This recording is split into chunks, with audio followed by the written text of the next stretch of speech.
चढ़ावे बेली के फुलवा के चढ़ावे चमेली दुर्गा मैया जी। के चढ़ावे बेली के फुलवा के चढ़ावे चमेली दुर्गा मैया जी। के चढ़ावे अढ़उलवा के हार अम्बे मैया जी। के चढ़ावे अढ़उलवा के हार दुर्गा मैया जी। सासु चढ़ावस बेली के फुलवा ननदो चढ़ावस चमेली दुर्गा मैया जी।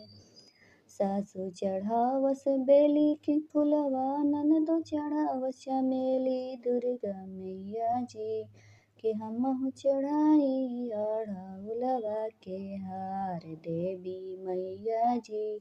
कि हमहु चढ़ाई अढ़उलवा के हार देवी मैया जी। के चढ़ावे काजू छुहाड़ा के चढ़ावे किसमिस अम्बे मैया जी। के चढ़ावे काजू छुहाड़ा के चढ़ावे किसमिस अम्बे मैया जी। के चढ़ावे पचमेवा खीर देवी मैया जी।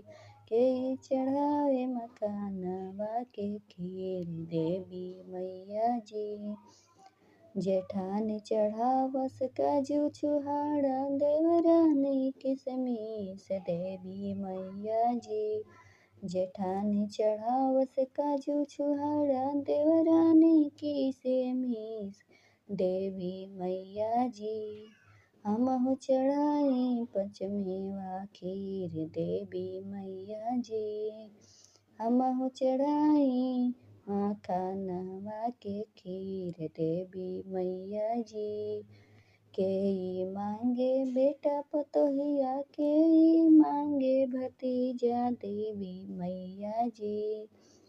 के मांगे बेटा पतोहिया के मांगे भतीजा देवी मैया जी।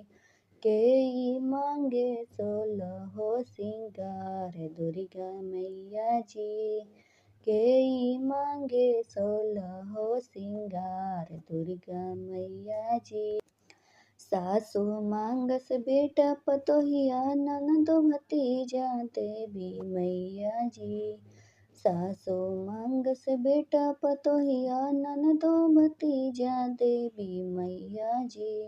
हमहु मांगी 16 सिंगार देवी मैया जी। हमहु मांगिले 16 सिंगार देवी मैया जी।